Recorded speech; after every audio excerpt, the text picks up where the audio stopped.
Tinto. Olá, bem-vindo às Dicas do Didu. Estamos aqui novamente, toda quinta-feira, gente. Vamos falar de vinho, vamos nos informar. O vinho é um mundo inebriante. Ops!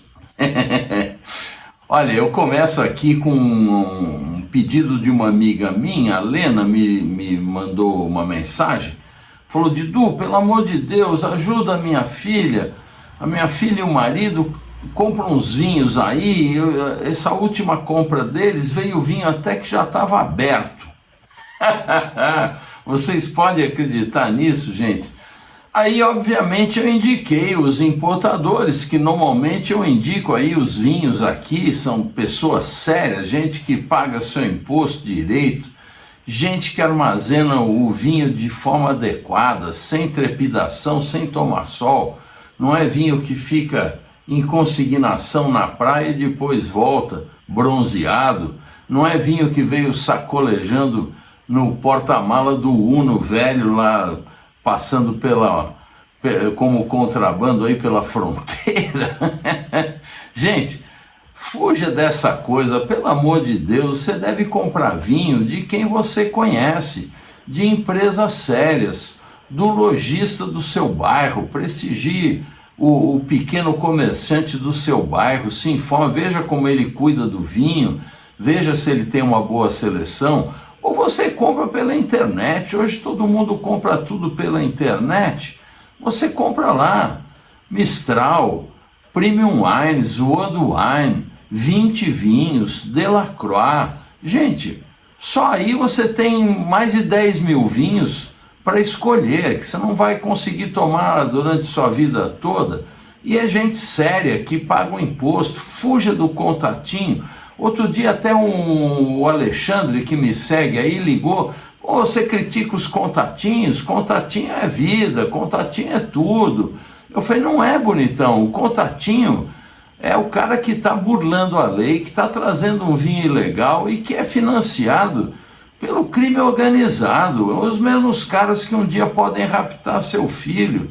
Pelo amor de Deus, fujam. Ele rebateu, discutiu e até usou de argumento uma coisa engraçada. Um dia, discutindo com o Lopes, que não sei como é que está solto aí vendendo vinho contrabandeado, ele discutiu comigo e falou: não, eu trago esse. Alexandre falou a mesma coisa.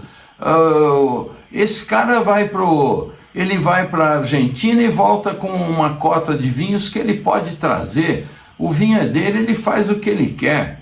Não é verdade, porque ele está sendo contra a lei, ele tá sendo um contraventor, como se diz, porque a lei permite que você traga uma vez por mês até 16 garrafas de vinho que não passe de $1.000. Muito bem, isso é para o seu consumo pessoal, não é um negócio. Um vinho, para ser comercializado no Brasil, tem que passar por esse inferno de burocracia que o governo faz, deixando o vinho caro, porque é o governo, é o excesso de tributos que deixam o vinho caro. O mesmo governo que deixa o vinho caro é o governo que não coíbe o contraventor. É um absurdo total, não tem adjetivo para isso.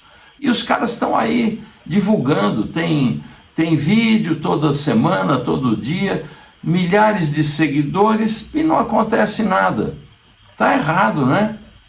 Não seja você também um contraventor, porque você sabe, se você comprar um vinho ilegal e eventualmente for surpreendido pela polícia, você vai preso. Você vai preso como receptador, além de tomar um vinho que não representa o que você está querendo.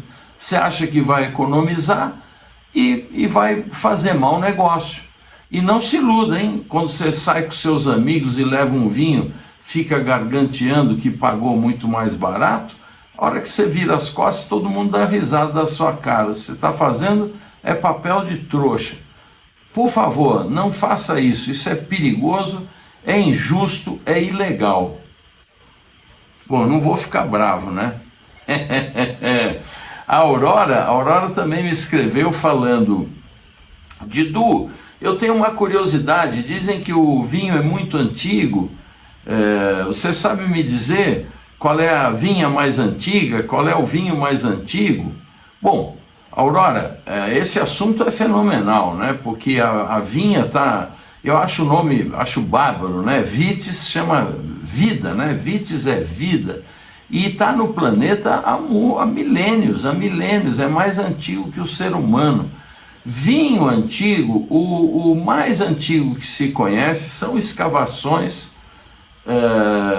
na Geórgia, onde se achou vinícolas de 7.000 anos antes de Cristo. Ou seja, há 9.000 anos já existia uma vinícola na Geórgia. E fóssil, se você está sentado, Aurora, se você não está, sente, porque fóssil, sabe quantos anos é um fóssil? Não sou eu que vou te falar, quem vai falar é o Geoffroy, num vídeo, meu amigo Geoffroy Delacroix. Eu estou pesquisando uns vídeos antigos aqui, tenho achado umas preciosidades. Esse aqui é uma palestra que o Geoffroy Delacroix deu para a confraria dos sommeliers lá no início do século, quando nós nos reuníamos ainda no escritório da Miolo, nos Estados Unidos, onde tinha uma bela sala de degustações e eles gentilmente nos cediam uma vez por mês para nossas degustações. E sempre ia alguém para fazer palestra. E o Geoffroy então foi fazer a palestra e tocou nesse assunto. Quer ver que legal?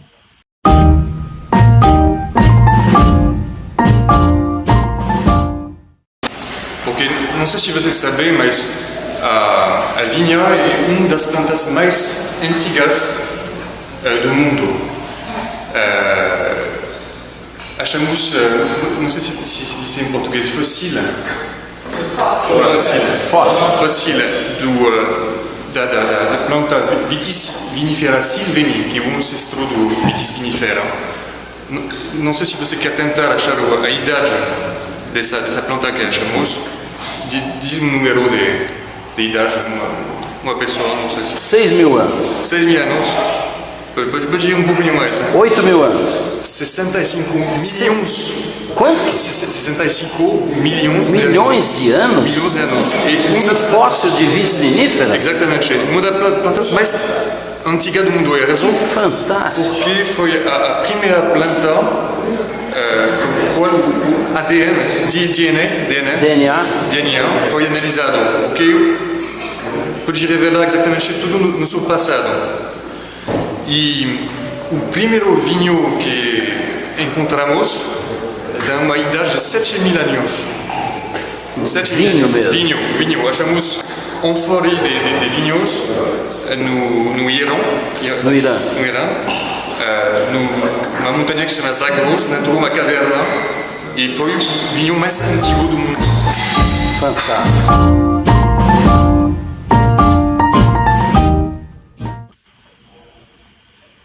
Você podia imaginar isso? 65 milhões de anos um fóssil de uma Vitis. Gente do céu, o fóssil humano mais antigo tem 300.000 anos. Que tal? É o máximo, né? Bom, me ligou o Jerônimo agradecendo. Seu Didu, muito obrigado, acompanho aí o seu programa, aprendo muito com o senhor e fico feliz que o senhor tenha falado do Pérgola. Eu sou cliente do Pérgola, mas eu prefiro o mais docinho. A maioria prefere o mais docinho. O Pérgola é o vinho que mais vende no Brasil, 44 milhões de litros. É a preferência nacional disparada. Mas eu gostaria que o senhor falasse sobre os benefícios à saúde. Jerônimo, os benefícios da saúde do vinho são inúmeros e muito crítico de vinho, arrogante e metido a sabichão, a barão, fala muita bobagem criticando o vinho de mesa. O vinho de mesa é tão bom quanto o outro vinho para a nossa saúde, desde que tomado parcimoniosamente e cotidianamente. Você deve tomar uma taça por refeição. O vinho de mesa vai fazer tão bem a você, a saúde, quanto o vinho fino. Existem mais de 2.000 estudos científicos comprovando isso. Mais de 2.000 estudos científicos. Não são pesquisas amadoras, aleatórias, não, são estudos científicos. Quem fala isso não é o Didu, quem fala isso é o Dr. Jairo Monson, médico cardiologista com livros publicados. Eu tenho vários posts dele falando sobre saúde, inclusive vou colocar aqui, você põe lá no Google, põe Didu Russo, vinho e saúde, vai cair em matérias que eu fiz com o Dr. Jairo, e você vai ficar enfronhado, porque é um assunto longo. Eu até fiz uma entrevista com ele uma vez, onde ele cita vários exemplos, você vai ver lá, e isso levaria um programa de 1 hora falando. Então, para os que não sabem, a diferença de um vinho fino para um vinho de mesa é apenas a estrutura de guarda. O vinho de mesa das uvas híbridas, as americanas, a Isabel, a Concorde, Bordeaux, essas uvas todas, ela não tem estrutura para dar um vinho que você guarde, que vai evoluir, você guardar para tomar com seu filho, não vai funcionar. Deve sempre ser comprado jovem, um vinho de 1 ano, 2 anos, é aí que você toma um vinho de mesa, tá bom, Jerônimo? Obrigado por ter escrito e obrigado pela sua audiência. Eu fico muito orgulhoso quando pessoas que tomam vinho de mesa escrevem para mim. Eu sou eclético, eu tomo vinho de mesa, como eu falei, o Pérola Seca é um vinho que eu gosto bastante. Bom, vamos em frente. O Leandro também me escreveu falando, seu Didu, o senhor podia indicar vinhos italianos lá da Mistral? Eu gosto do seu Ciro Lila, quando ele fala. O senhor podia colocar algum vídeo? Ô Leandro, eu também gosto muito do seu Ciro quando ele fala. Eu estou devendo a vocês mais vídeos do Ciro, mas eu resgatei aqui que ele fala de vários vinhos italianos. Eu vou colocar para vocês e apenas faço uma ressalva a respeito dos preços que aparecem lá, porque o nosso país, você sabe, agora que eu estou resgatando vídeos, há 15 anos atrás o dólar era 1,60. Não precisa dizer mais nada, né? Que maravilha que nós estamos vivendo, né? Mas ali você tem o fundamental, que é o Ciro falando do produtor, da qualidade e o estilo de cada um, enfim, todo o conhecimento desse homem que conhece. O Ciro Lila esteve pessoalmente em todos os produtores que ele representa no Brasil. É uma sumidade, é uma coisa impressionante isso. Nós estamos falando de quase 4 mil vinhos, de, sei lá, 800 produtores diferentes, é uma coisa impressionante. Você vai gostar. E os preços eu sugiro, quando você... o Carrilhão também gosta de ouvir o Ciro Lila. Quando você se interessar por um deles, entra no site da Mistral e veja o preço atualizado. Eles andaram aí em promoção com preços maravilhosos. Vamos lá?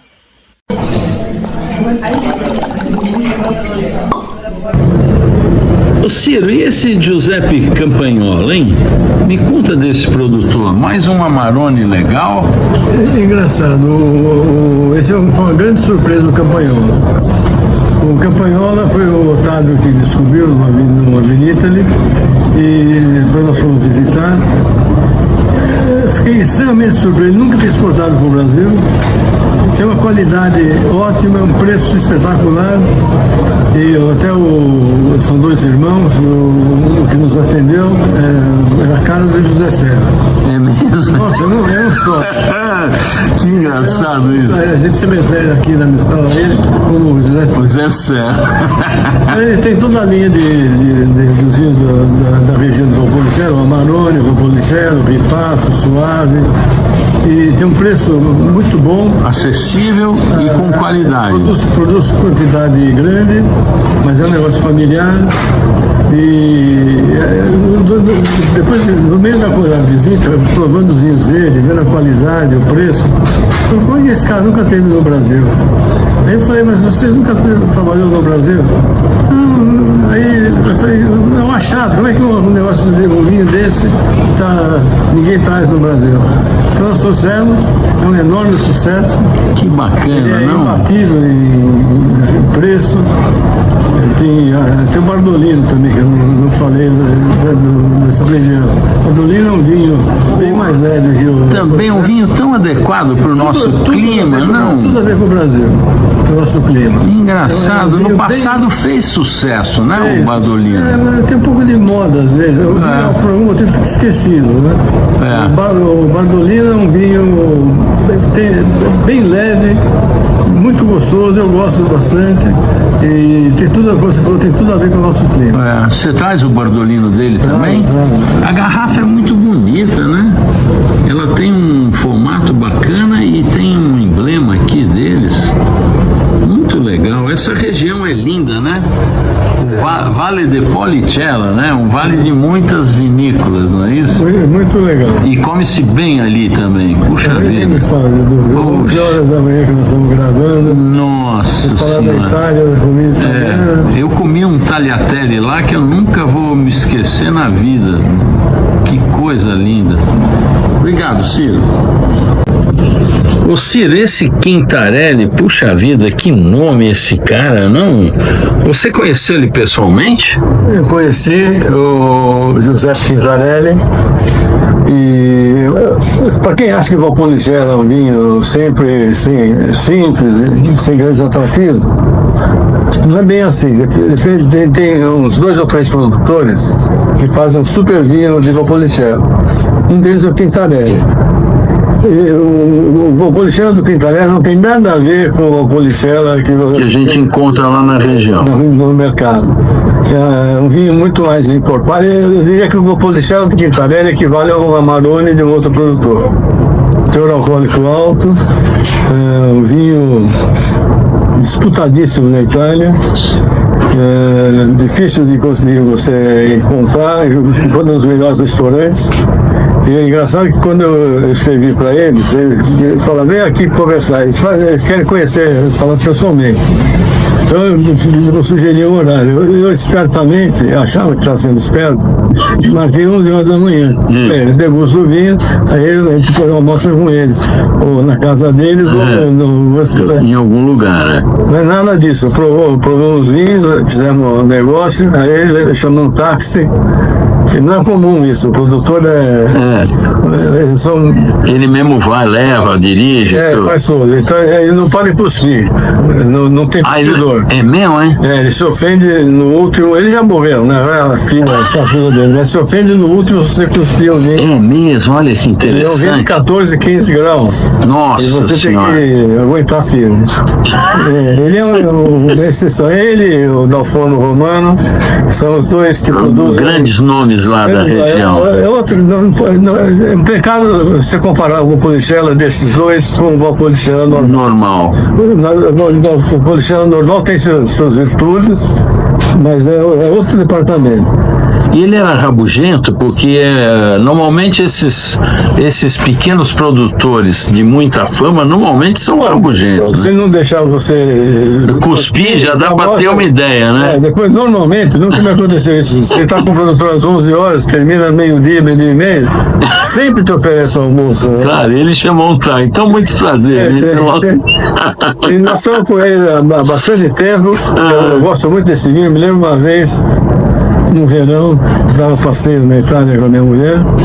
E nós fomos no restaurante na praça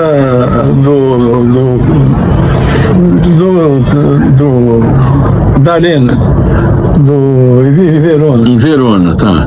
E tem um restaurante, uma mesa ao ar livre, e eu pedi um Valpolicella do Quintarelli. E o vinho veio e estava quente. Aí eu chamei o garçom, pedi um balde de gelo para colocar o vinho para refrescar. Ele achou estranho Aí ele isso. falou, senhor, vinho tinto é para ser servido há algum tempo, senhor. Eu falei, do inverno ou do verão? Eu não tinha pensado nisso. Vinho de teor alcoólico alto. Imagina, quente, não dá, intragável. Mas quem não tomou, sugiro fortemente que tome. É um vinho bem diferente. Maravilha, olha aqui, gente. Giuseppe Ele Quintarelli. produz também o Amarone, né? Que é um grande Ó, tem vinho. 15 graus esse. E eu vou Valpolicella. Imagina o Amarone. Pois é. Ô Ciro, eu não canso de elogiar a quantidade de variedade, de qualidade que a Mistral tem. Esse Sperry é um assombro, um produtor orgânico, maravilhoso.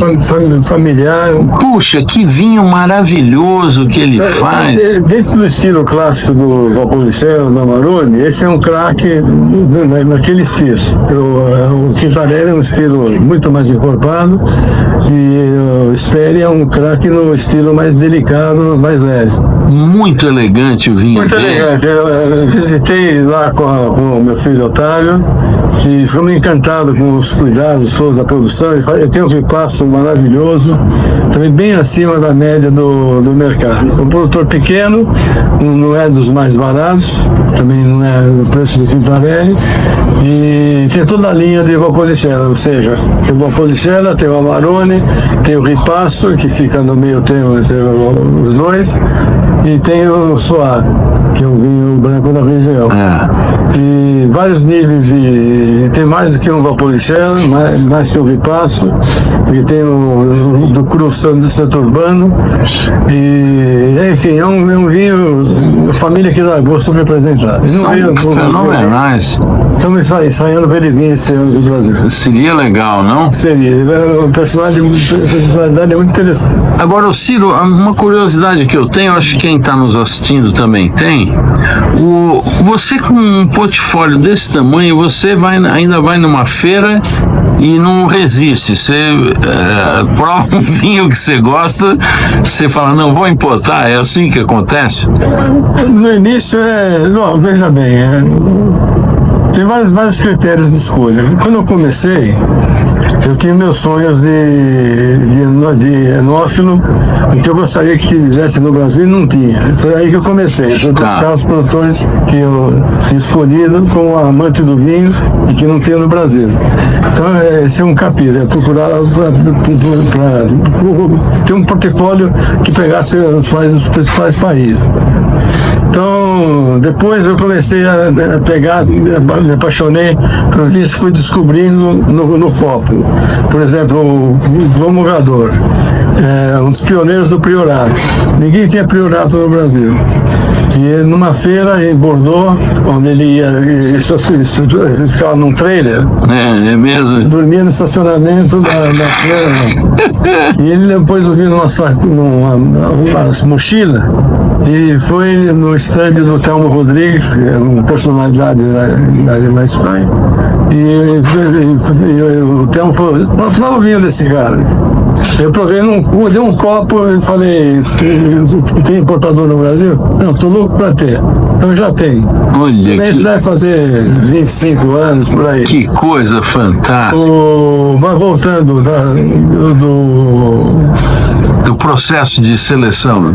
Então, os que eu conheci em feira, eu sempre estudei muito vinho, então eu acompanhei a evolução de um monte de surgimento de um monte de produtores. Então, um é pela literatura, que eu vou buscar, às vezes tem alguma falha no portfólio, alguma região. Nós recentemente começamos a importar vinho de Israel, que aliás começou a ir bem, depois que o pessoal vê que pode ter vinho kosher, bom. Poxa, eu lembro que você trazia um espanhol, o Celler Capsanes, ainda atrás? Não, porque não era maravilhoso. Falamos com o Capsanes. Mas era um sucesso o vinho. Esse era espanhol. Espanhol. Mas era coxa. E agora você tá trazendo uns... De Israel.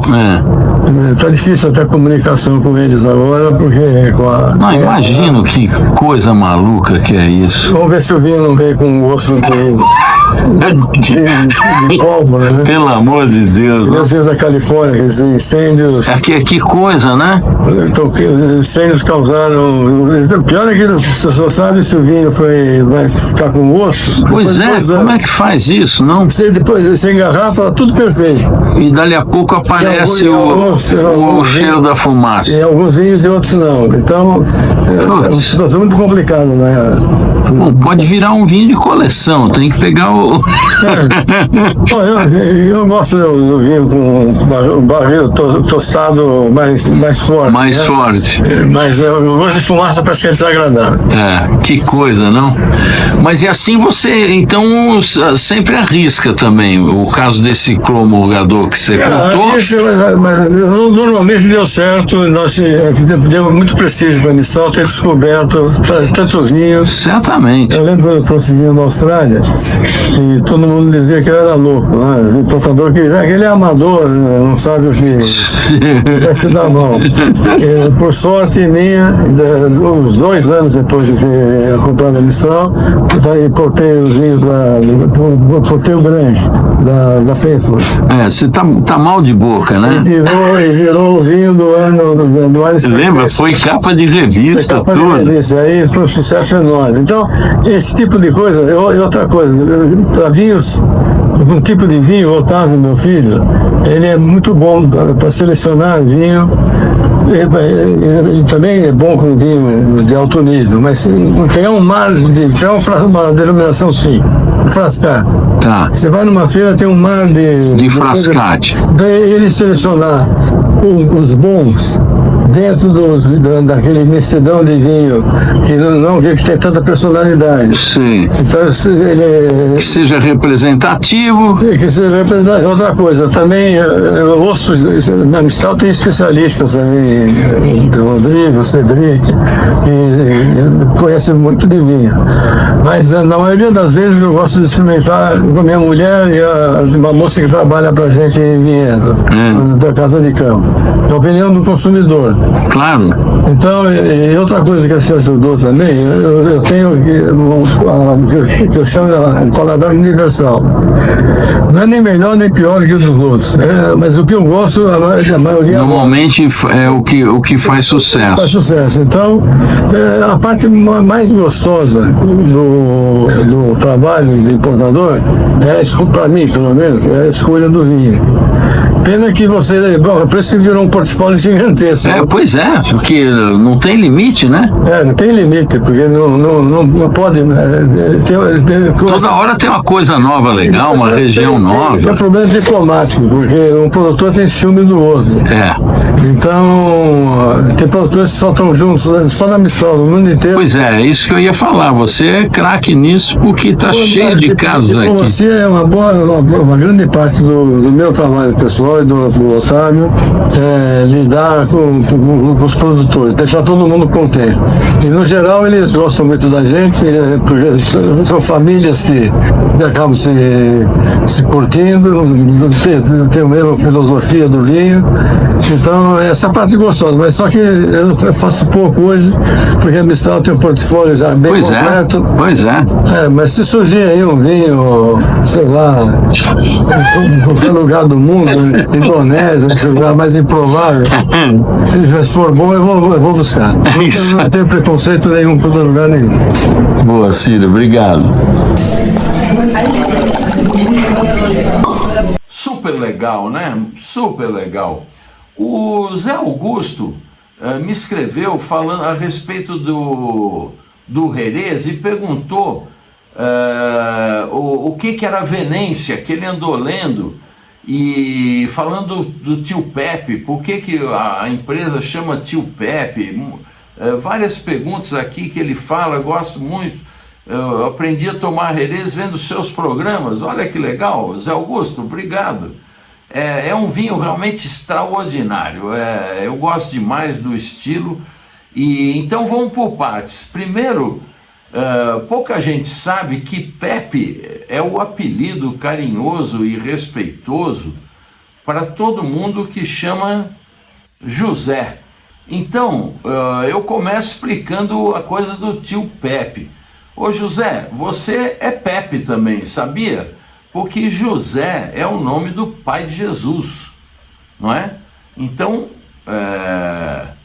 todo mundo que chama José recebe o nome Pepe, que é uma abreviatura de Pater Putativus, que em latim significa um pai suposto, ou o pai legal, uma vez que José não era um pai postiço de Jesus, porque a Maria, que depois virou a Santa Maria, mãe de Jesus, teria sido fecundada pelo Espírito Santo, por uma pomba, aquelas coisas da igreja. Não vou entrar nesse assunto, mas de qualquer forma, Pepe é a abreviatura de Pater Putativus, pouca gente sabe disso. Aprendi isso com meu amigo Enio Vergeiro, um querido amigo publicitário. Esse ainda está vivo, graças a Deus, que meus amigos estão morrendo todos. E o Enio Tafimão é mais jovem que eu, e ele tem sangue espanhol, ele que me contou essa história do Pepe. E o tio Pepe era um dos fundadores da Gonzales Bias, que chamava Pepe, e ele, quando separou logo no início a barrica que ele achou melhor, ele escreveu lá tio Pepe, porque era para ele, para ninguém mexer aquela barrica. E acabou virando tio Pepe, o nome do Jerez. E olha, quem contou isso, sabe quem foi? Foi o Genaro Benítez. Espero que o Genaro ainda esteja vivo. Eu achei um vídeo muito antigo do Genaro, quando ele esteve aqui no Brasil, e ele fez uma demonstração, você viu? Era um evento aí de Jerez, muito simpático. Depois, anos depois, teve o filho do Genaro. Eu não achei o vídeo do filho do Genaro. A hora que eu achar, eu ponho o José Augusto. Mas o Genaro Benítez, que era um venenciador, eu fiz uma entrevista com ele. Ele conta a história do tio Pepe, do nome de Gonzales Bias, porque é Gonzales Bias, e ele usa a Venécia e explica para que serve. Vamos ver?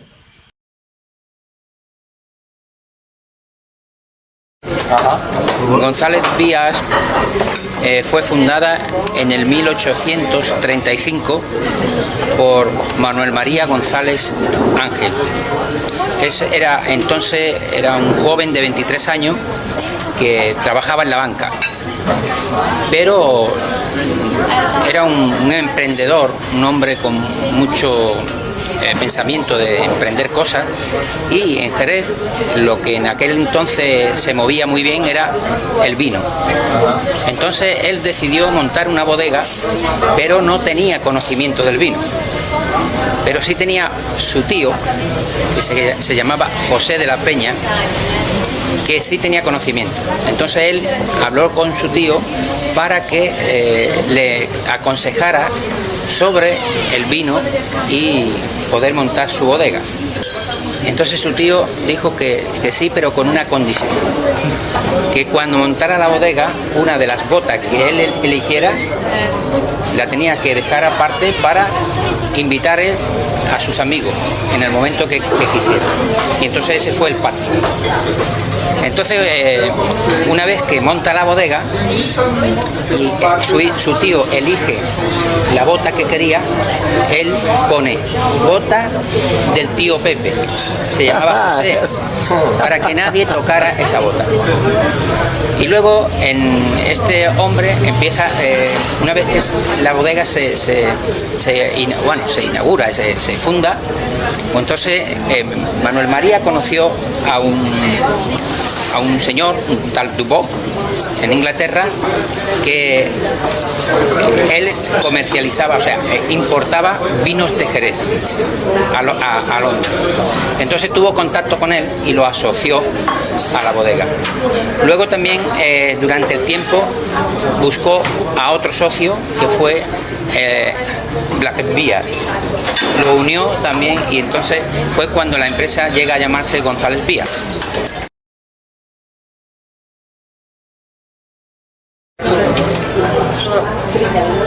Vou pegar o meu lá também. Espetáculo. E diga uma coisa, ¿cuántos años hace eso? Pues llevo haciéndolo unos aproximadamente 35 años. 35 anos. E no início derrubava muito Jerez, não? No, al principio se hacía en una jarra de boca ancha, luego fui reduciendo. Ah, esse é o processo. Es el proceso hasta llegar a la copa. Este instrumento, como se chama? Este instrumento se llama venencia. Venencia. Venencia. Es un utensilio que sirve en la bodega para extraer el vino limpio, se lanza al aire para que se oxigene, llegue agitada la copa y sea más punzante a la nariz del enólogo, que detecta rápidamente ese vino en las cualidades que se encuentran en sus momentos, si están en óptimas condiciones como para salir al mercado o el vino no está bueno. Mas quando se rompe a flor, não há problema?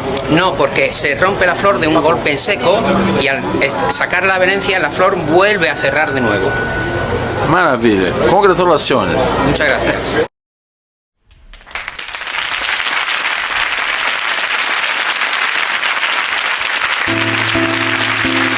Não é demais, José Augusto?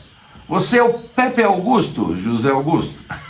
Obrigado aqui pela sua pergunta e por colaborar. O José Antônio também me escreve falando: Seu Didu, eu gosto sempre de recorrer ao senhor porque as suas explicações são simples e não são posudas. Não tem que ser, o vinho não é posudo, o vinho é uma coisa para nos dar felicidade, nos dar alegria, compartilhar com os amigos, com a família, deixar a vida mais colorida. Enfim, obrigado pelo elogio, Zé Antônio. E ele então continua: eu entrei numa discussão com uns amigos que me falaram que o primeiro vinho super toscano italiano, esses que misturam uvas francesas na Itália, teria sido Tignanello. Eu disse que não, eu insisti que era o Sassicaia, porque eu já tinha visto no seu programa, falei para eles. Deu uma discussão e eu então gostaria que o senhor esclarecesse isso. Olha, José Antônio, outro Pepe, José Antônio, José Antônio, o outro era o José Augusto, esse é o José Antônio, Pepe Antônio. Ô Zé Antônio, você está coberto de razão, eu não sei porquê. Eu já vi até matérias impressas de gente renomada escrevendo isso do Tignanello. Não, o Tignanello veio muito depois. E olha, quem vai contar essa história, sabe quem é? Resgatei um vídeo do Piero Intisa della Rocchetta. Piero Intisa della Rocchetta é ninguém menos que o neto do Mário Intisa della Rocchetta, que foi quem criou o Sassicaia, lá em Bolgheri. E eu fiz essa pergunta para ele há anos atrás, há muitos anos atrás. Ele, jovem, eu também, meu cavanhaque ainda era preto, eu não apareço no vídeo. E eu perguntei isso para ele, porque ele inclusive tem as cartas do avô para ele. Ele é o produtor daquele vinho Chacra, que tem lá na Argentina, que é maravilhoso, tem um Pinot Noir delicioso. Chacra, eu não sei quem está importando Chacra hoje, mas você procure que vale a pena provar. E aqui ele responde isso para mim, vamos ver? O nono, perché io sono molto commosso di vedere la tua passione per il tuo nono e mi piacerò un po' tenere qualcosa filmato da te. Cosa vorresti sapere in particolare? Sì, quella storia di Sassicaia che è bravissima e molta gente pensa che Tignanello è il primo super toscano, quando la verità ho arrivato 20 anni poi, no?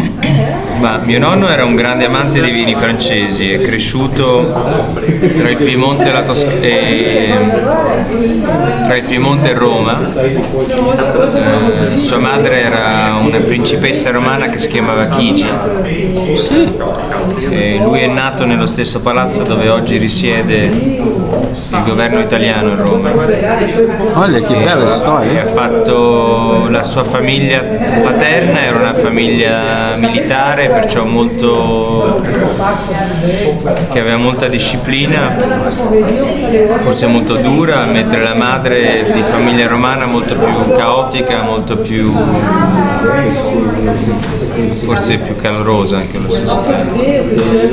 E lui ha sviluppato una passione per i vini francesi a una giovane età. Il Piemonte è in prossimità della Francia, perciò spesso si bevevano dei vini francesi in Piemonte, e anche il carattere dei vini piemontesi forse ricorda un po' la Borgogna, non solo per il carattere del vino ma anche per...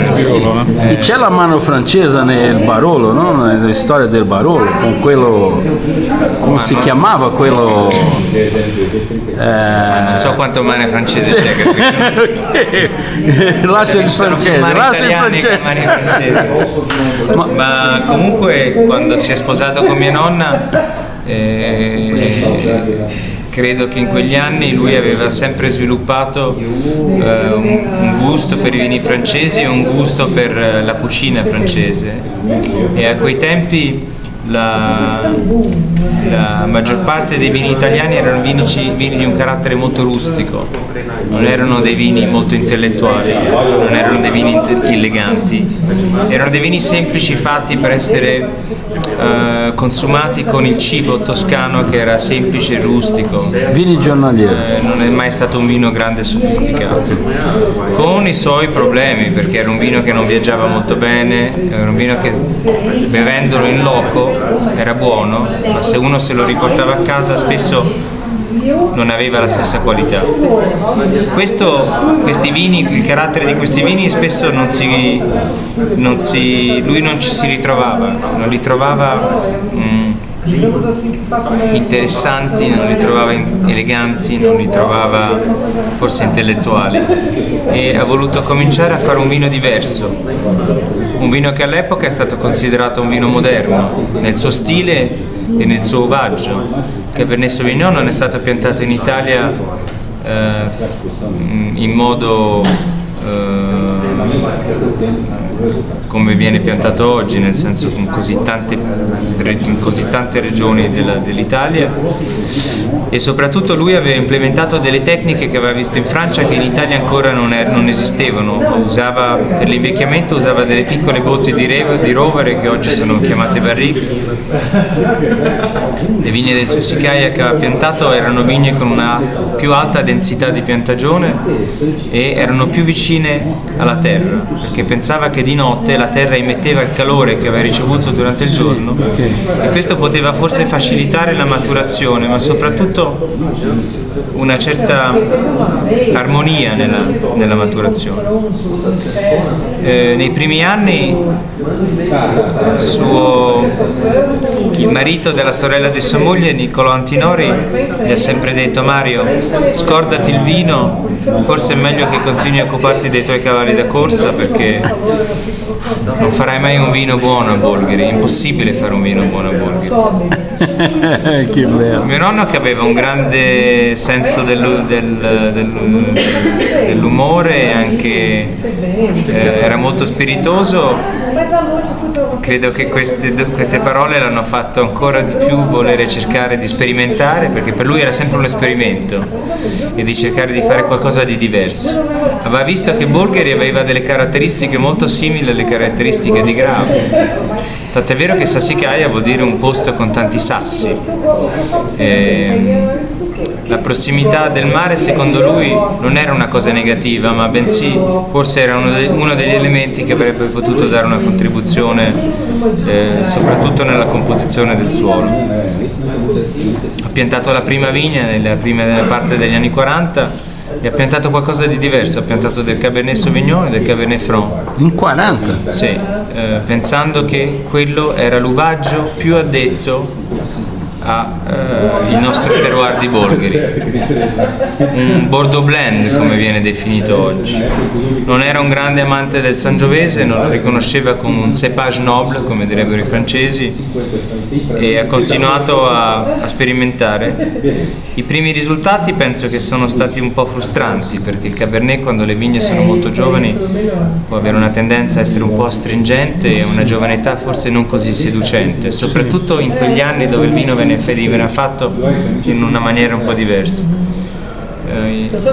Ci sono degli aneddoti interessanti, soprattutto la sua corrispondenza con il Baron de Rothschild. Mi pare di ricordarmi che si erano conosciuti sui terreni degli ippodromi, perché noi abbiamo tuttora dei cavalli da corsa, avevamo un successo abbastanza importante e da lì nacque questa loro corrispondenza e ci abbiamo ancora delle lettere oggi tra mio nonno e il Baron de Rothschild e viceversa. I primi risultati penso che furono forse non troppo soddisfacenti, però continuò a fare vino e mettendo via le bottiglie che aveva appena vinificato. Poi dopo qualche anno, rivisitando delle bottiglie che aveva messo via, i risultati furono ben diversi da quelli che erano i risultati iniziali. In degustazione il vino si esprimeva in modo molto più elegante di quello che uno non si aspettasse e soprattutto molto più velutato. Il Sassicaia è sempre stato un vino che con il tempo migliora in una maniera incredibile, una delle caratteristiche del Sassicaia. E forse il suo carattere di vecchio mondo, perciò un vino con una certa eleganza e probabilmente con una certa intellettualità, perché non è un vino ovvio, è un vino molto complesso e che veramente rivela le sue qualità col tempo. E ha continuato a fare il vino e non l'ha mai voluto vendere, perché secondo lui fare il vino il vino non era fatto per essere venduto, ma era fatto per essere bevuto a casa. Ma era chiamato anche Sassicaia? Era chiamato Sassicaia, era imbottigliato, ci sono stati svariati nomi, era la vigna di Castiglioncello che era stata la prima vigna Ma piantata. c'era un'etichetta o no? Sì, c'era un'etichetta, c'è stata anche un'evoluzione nelle etichette. Sassicaia, questa stella che rappresenta la stella della mia famiglia, incisa da Rocchetta, che ai tempi appariva anche sulle monete che la nostra famiglia aveva il diritto di imprimere. Noi avevamo un feudo nel nord e avevamo il diritto di imprimere le nostre monete. E col tempo, alla fine degli anni 40, 50 e 60, il Sassicaia è sempre stato considerato un vino molto moderno nel suo stile e anche nella sua etichetta. Interessante perché oggi il Sassicaia è forse considerato vino più classico in Italia. È curioso. La prima annata commerciale che anno fu? La prima annata commerciale è stata distribuita dai nostri cugini Antinori, è stata distribuita nel 1968, 68. prima di qualsiasi altro vino che abbia avuto questo tipo di blend in Italia. E Sassicaia è stato anche il primo vino che è stato chiamato un Super Tuscan. Un giornalista venne in Italia per scrivere sui cavalli che mio nonno all'epoca aveva e che abbiamo tuttora. La scuderia si chiama la Dormello Olgiata e Dormello Olgiata, sì. E il giornalista disse: Mario, non scriverò sui tuoi cavalli perché tutti scrivono sui tuoi cavalli, ma scriverò sul tuo vino e lo chiamerò un Super Tuscan Wine, perché il vino di Sassicaia in quegli anni non aveva denominazione, era un vino da tavola. Sì. Però questo articolo era fatto per il mercato inglese e gli inglesi hanno sempre apprezzato i vini di alta qualità che vengono da delle denominazioni ben particolari. Perciò se avesse chiamato il vino da tavola probabilmente nessuno l'avrebbe neanche provato, perché non avrebbe avuto nessuna credibilità. Perciò ha creato questa parola Super Tuscan Wine.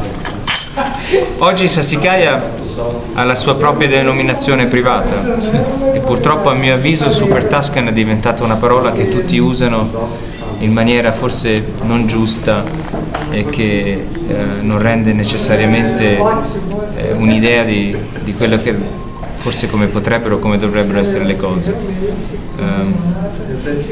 I primi 3 Super Tuscan, il primo è sempre stato Sassicaia e poi sono stati attribuiti, questa parola è stata anche associata a altri vini come Solaia e Ornellaia. Infatti c'era uno spiritoso giornalista americano che li aveva chiamati gli Ayatollahs perché finivano tutti in aia, Sassicaia, Solaia e Ornellaia. Oggi purtroppo mio nonno non ha mai visto, non ha vissuto abbastanza a lungo per poter aver ricevuto lui stesso personalmente questo riconoscimento da parte del governo italiano che ha dato a Sassicaia, che è la nostra famiglia, una denominazione privata, quello che i francesi chiamano un monopole. Credo che però sarebbe stato molto fiero dal lavoro che ha fatto suo figlio Niccolò Incisa, che ha preservato la identità, il carattere e soprattutto l'integralità, ha mantenuto le cose in una maniera molto integra, non mai sottomettendosi alle mode del momento, mai cambiando la direzione che era stata data da suo padre, che è quella di fare un vino elegante, un vino principalmente di terroir che sia un riflesso di un pezzo di terra della nostra azienda di Bolgheri. E oggi Sassicaia penso che è passato alla storia, oramai i giochi sono fatti. Dicano che il Sassicaia è stato il primo di tanti vini, è stato il primo vino Cabernet Sauvignon di spicco in Italia, il primo vino di quel genere a essere imbottigliato in barrique, il primo vino a aver avuto quella filosofia agricola, il primo di tante cose, e spero che la nostra generazione abbia la lungimiranza e l'intelligenza di preservare questo che ci è stato dato dalla generazione di mio nonno e mio zio, e di preservarlo integro per la generazione. Piero, c'è bottiglie antiche di Sassicaia, no? Lei ha provato qualche bottiglia? Sì, sono molto rare. E come è evoluito? Ma io sono sospetto. Forse come qualsiasi altro membro della famiglia siamo tutti molto fieri del Sassicaia e della maniera nella quale il Sassicaia evolve. Come ho detto prima, una delle caratteristiche di Sassicaia è di migliorarsi negli anni, e nell'evoluzione è un vino che veramente mostra delle qualità incredibili. Perciò, rientrando in questa spiegazione, le vecchie annate sono delle annate assolutamente fantastiche. Ovviamente ce ne sono molto poche, ho avuto in qualche occasione la possibilità di assaggiarne con dei collezionisti, e credo che c'è una fantastica espressione del nostro terroir che si esprime forse ancora di più una volta che il vino invecchia in bottiglia. Grazie Piero. Prego. Voglio dire che il vostro nonno sarebbe molto orgoglioso di vostro lavoro in chácara. Speriamo, soprattutto credo che sarebbe stato molto curioso, spiritoso, e credo che avrebbe dato dei consigli molto intelligenti, e speriamo sono curioso di sapere quello che ha da dire quando ci ritroveremo un giorno. Sì, certamente. Congratulazioni. Grazie. Não é bacana? Sensacional, foi comovente, eu fiquei muito feliz, fiquei sensibilizado de conhecer esse rapaz, provar seus vinhos e lembrar do feito do avô dele, famosíssimo, né? Bom, nos vinhos de 100 paus, eu tenho algumas dicas aqui para vocês de vinhos que você encontra facilmente em supermercado. Mas também eu tenho dicas para quem é aqui da região da Vino e Sapori, e até alguém que não more tão longe, o João Clemente pode entregar. Eu gravei um vídeo com ele que ele dá 3 dicas super legais de vinhos abaixo de 100 paus. Vamos ver? Ô João Clemente, o pessoal acha que não tem vinho mais abaixo de 100 pau que seja bom. Você aqui na Vino e Sapori tá cheio de vinho assim que eu conheço. Me conta, ainda tem bastante, não tem? Tem a partir de 54, 56 reais, que dá perfeitamente para tomar com a pizza. Olha aí, Uma boa. tem que saber. Tem que saber, mas você tem, nesse nível de preço, você tem que saber o que você está comprando e o que você está Claro. vendendo, né? É por isso que existe você, que é um cavista aqui da Granja Viana. Me conta uma coisa, você selecionou aqui a meu pedido 3 vinhos, vamos falar deles? Vamos lá. Vamos começar aqui. Vamos lá. Vamos começar aqui, porque esse Millstream... Esse é um sul-africano, é um Chenin Blanc de ótima relação custo-benefício, um vinho de R$79. 71, Chenin Blanc da África do Sul. Tá, R$79. Sensacional. Então tem um vinho que vale muito a pena. Aí eu separei um outro que é um brasileiro, que eu gosto muito, que é da San Michele, de Santa Catarina, na região do Rodeio. Santa Catarina tem ótimos vinhos, cara. Tem um terroir maravilhoso, frescor pela altitude. Muito legal. E esse é um corte muito bacana. E é um vinho de R$86, R$89. Bárbaro. Ou seja, dá para tomar. Eu chamo de vinhos terrenos. Ou seja, aquele que todo mundo pode pagar a nível geral. Isso, que não machuca o bolso. Não machuca o bolso. Dá para tomar numa boa. É isso aí. E o Tuga.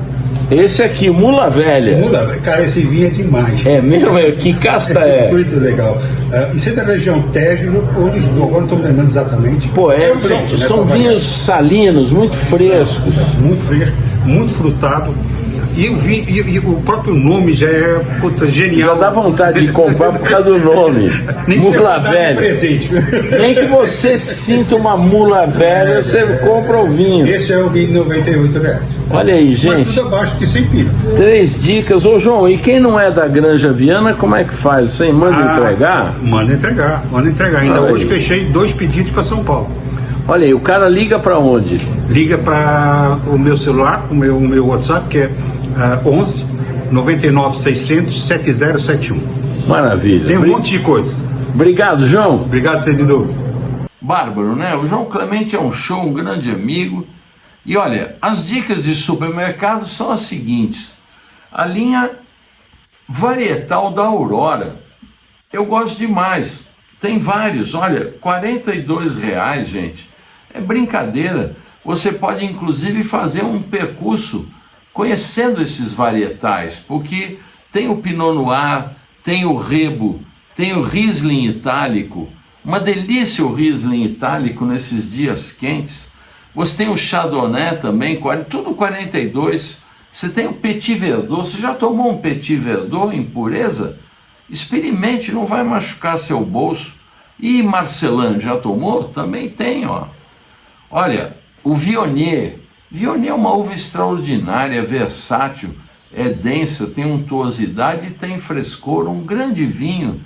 O Cabernet Sauvignon, tão popular, o brasileiro gosta tanto. O Merlot, um vinho que anda um pouco desprestigiado e é maravilhoso, uma casta de corpo médio, boa acidez, vai bem com as nossas comidas triviais do dia a dia. R$42, gente, pelo amor de Deus. Bom, vamos ver o que tinha de novidade na World Wine?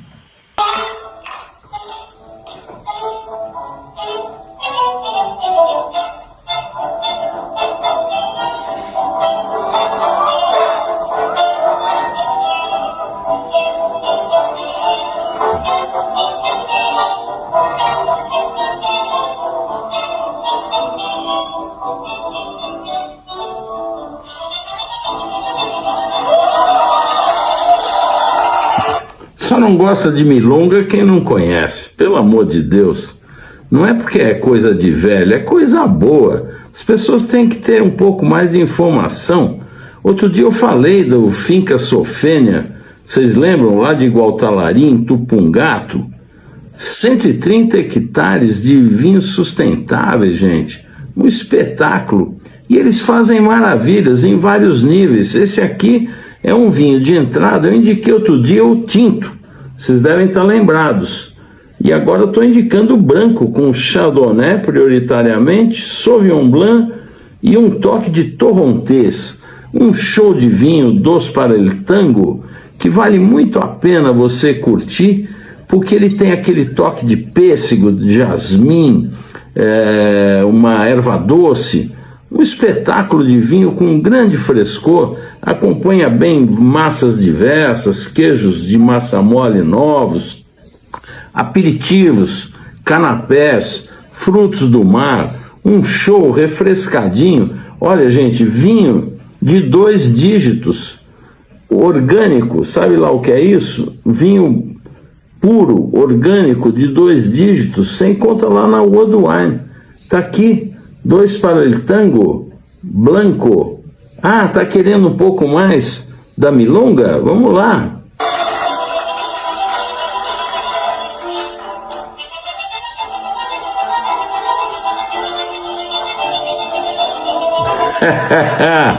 Dos para el tango blanco, Finca Sofênia, lá na World Wine. Vai por mim.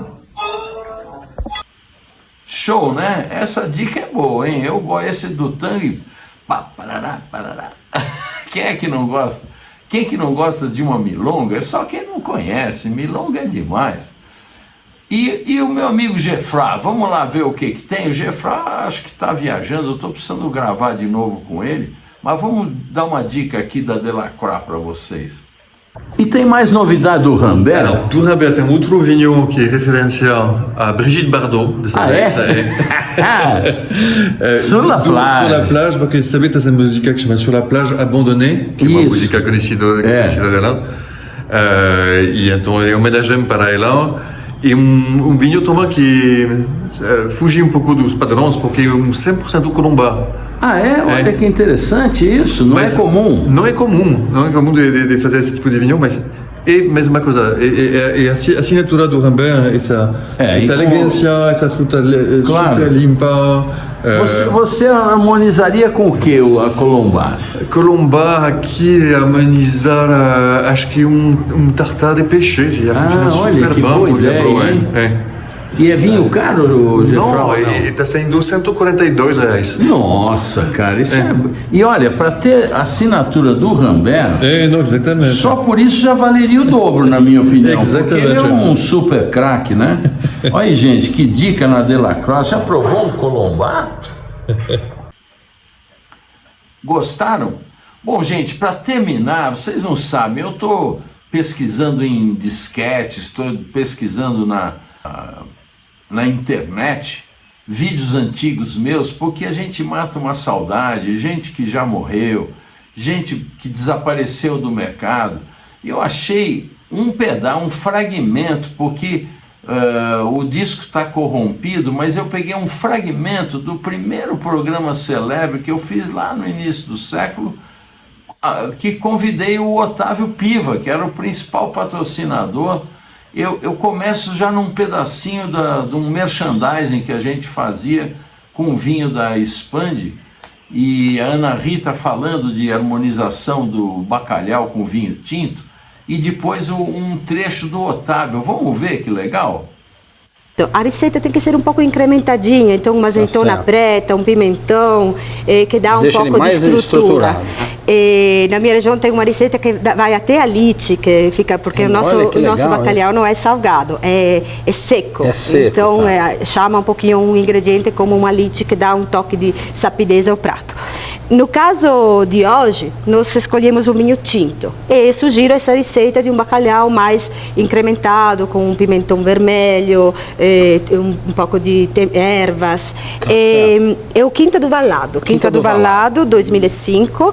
É um vinho do Douro. É um vinho que combina, como se usa em Portugal, várias uvas. Touriga Barroca, Tinta Roriz, Tinta Barroca, Tinta Roriz, Touriga Nacional, Touriga Franca. É um festival de uvas. É um festival de uvas.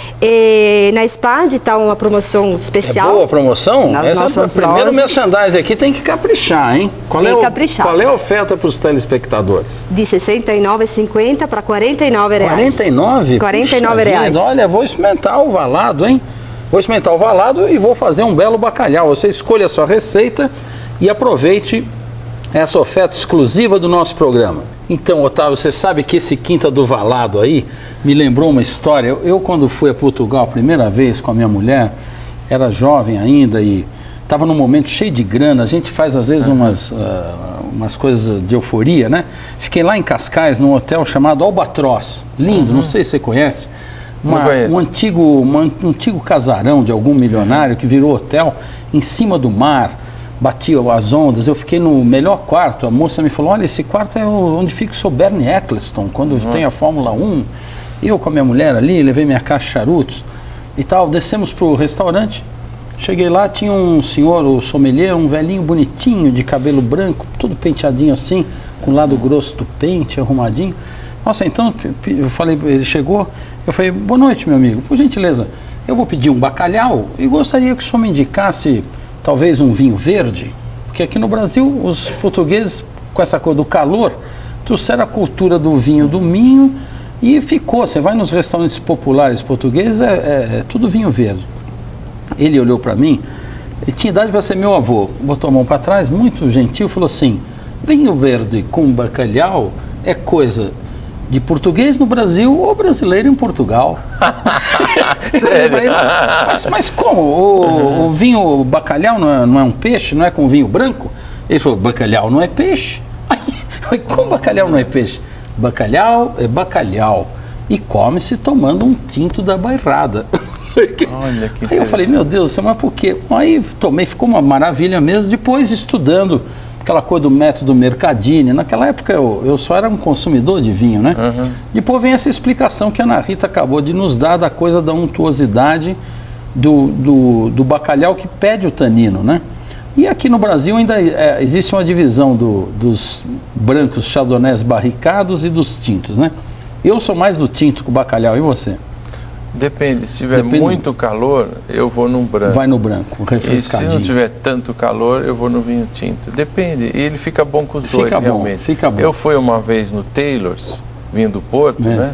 Considerado um dos melhores vinhos do Porto de Portugal, e tinha naturalmente um bacalhau e ele servia um Bordeaux, Leuville Lascaux 82. Olha só. E combinou maravilhosamente bem. Era um tinto, porque não era peixe, era bacalhau.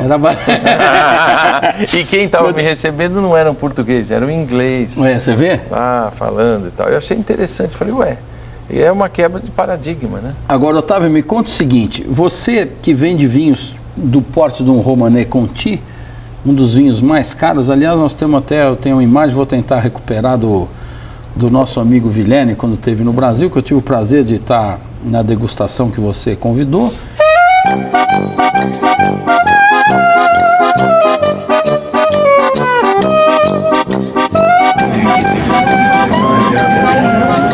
Aussi. Le poisson, j'étais sûr. Personnellement, très sympathique et très gentil. Pourquoi les photos vous semblent sempre très austère. Mas personnellement, não. Personnellement, c'est très sympathique. Não? Você não sente isso dele também, Otávio? Nas fotos eu vejo ele austero. C'est parce que je suis, je sais pas, j'aime pas beaucoup être pris en photo. Merci beaucoup.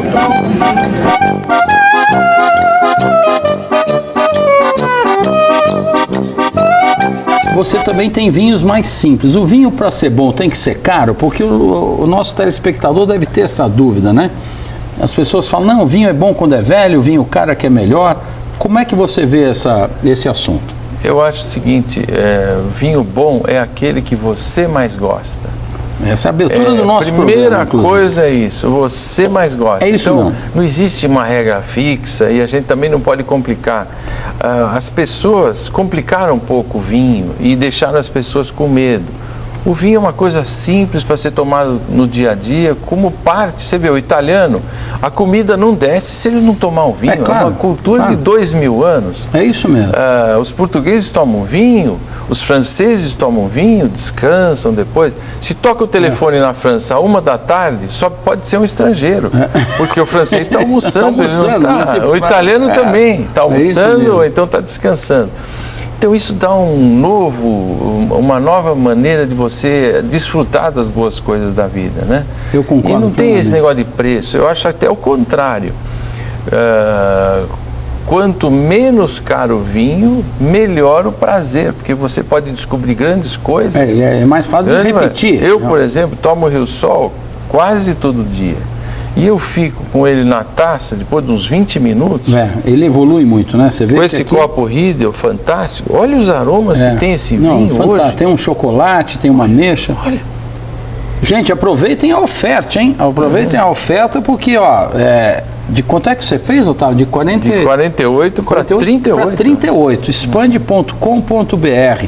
Ou você entra no telefone também, para todo o Brasil, 0 operadora 11 3547 4747. Otávio, tem algum vinho que você sonha em beber, que você ainda não bebeu? Olha, eu acho que tem tanto vinho bom no mundo que eu não vou conseguir tomar todos os vinhos que eu gostaria, porque hoje em dia aumentou muito as regiões vinícolas, etc. Eu gostaria de tomar vinhos de todas as regiões do mundo do meu ano de nascimento, por exemplo. Já tomei de algumas, mas gostaria de tomar de outras, 52, e do ano da minha mulher, 56, ou do ano de nascimento dos meus filhos, porque eu acho que o vinho está muito relacionado com a ocasião. É verdade. Uma vez perguntaram para o Barão de Rothschild qual era o melhor vinho que ele tinha tomado, o que faz o Mouton Rothschild, o legendário.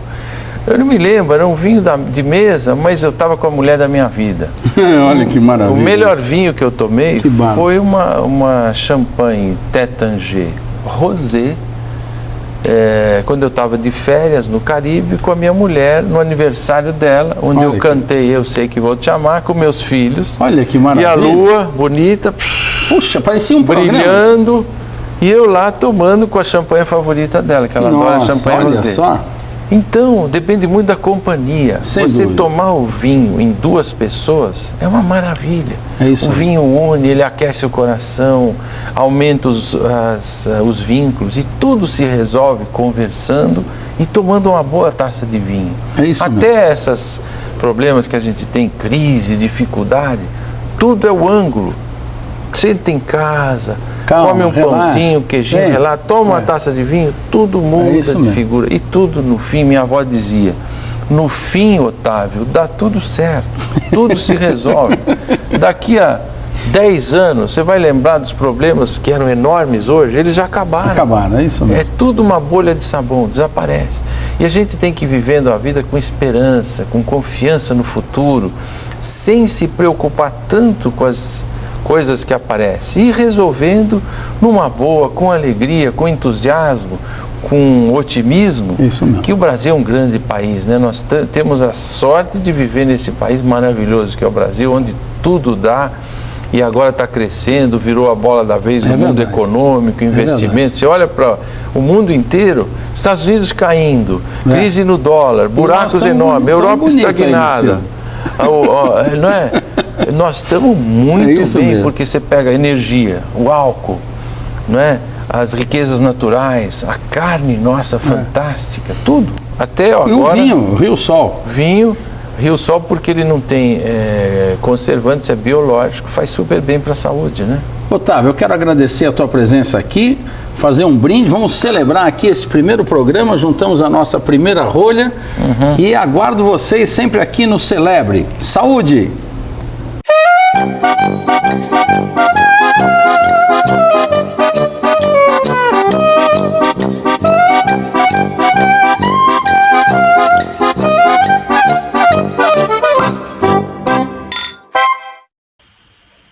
Não é bacana, gente? Puxa, saudade. O Otávio foi um cara importante no mundo do vinho, fez tudo antes de todo mundo, mas depois a empresa lamentavelmente acabou. O Otávio, eu encontrei outro dia com ele em Campos de Jordão, no Hotel Turiba. Ele estava feliz, alegre, satisfeito e disse que agora é missionário religioso.